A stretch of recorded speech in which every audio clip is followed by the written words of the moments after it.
let's talk about one of America's most infamous hauntings. It's a story you might think you know. An invisible entity, a tormented family, years of terror. But the legend of the Bell Witch? It is so much more than just a ghost story. We're going to explore what this 200-year-old tale can actually reveal about some of our deepest, most collective fears. Chilling, right? I mean, just let that sink in. This is supposedly what the entity told an investigator who dared to ask what it was. Not a spirit from a graveyard, not a ghost tied to one spot, but a spirit from everywhere. That right there sets a terrifying stage for what the Bell family was about to go through. So, we all think we know the classic haunted house story. But what if this isn't just about one spirit haunting one family? Let's try looking at the Bell Witch legend through a totally different lens, one that shows us how a local haunting became this powerful and truly enduring piece of American folklore. Okay, so first things first, let's set the scene. We're going to head back to the American frontier, a time and a place that was just buzzing with both promise and, well, a whole lot of anxiety. So meet the Bells. The year is 1817, and John and Lucy Bell are pretty successful farmers out in Red River, Tennessee. They've got a big family, a good-sized farm, and they're well-respected folks in their community. For about 13 years, life on their farm was, normal. And then everything changed. Now, this haunting didn't happen all at once. No, it started small, almost weirdly. A strange animal in the cornfield. Then came the noises at night, knocking, flapping sounds. But soon it turned violent. The entity started pulling blankets right off the children, slapping them, pulling their hair, making these horrible choking sounds.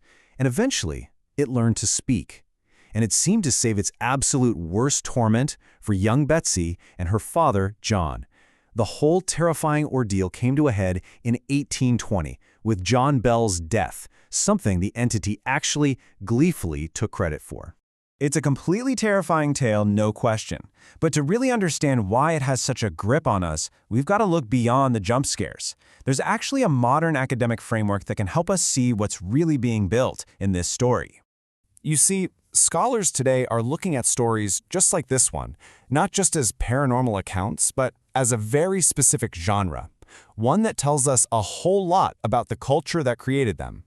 And that genre is called American folk horror. So what does that even mean? Well, think of it this way. Folk horror isn't just about ghosts. It's all about that uneasy, blurry line between our world, the human world, and something else. Something non-human that's tied to the land, to old beliefs, and to a society's hidden fears. So how does the Bell Witch story fit into this? Well, it turns out it's a perfect example. It's got the three key ingredients of folk horror: the land, the witch, and the folk. Okay, first up, the land. Remember how this whole thing kicked off? With that strange, unrecognizable creature in the cornfield?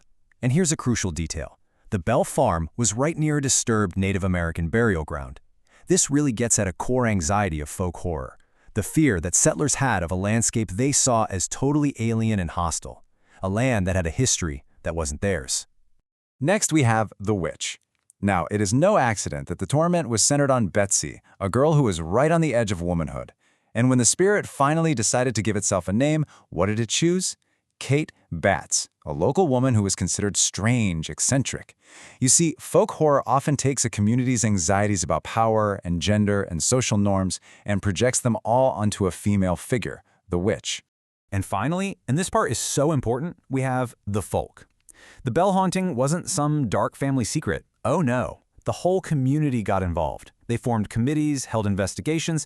People came from all over to witness the phenomena for themselves. And this public participation, that's what turns a family's private terror into real folklore. It becomes a shared story that takes on a life of its own, getting passed down and shaped by the community for generations. So, all of this brings us to the big question. Why does a 200-year-old story from the Tennessee frontier still capture our imagination today? Why does it still feel so creepy?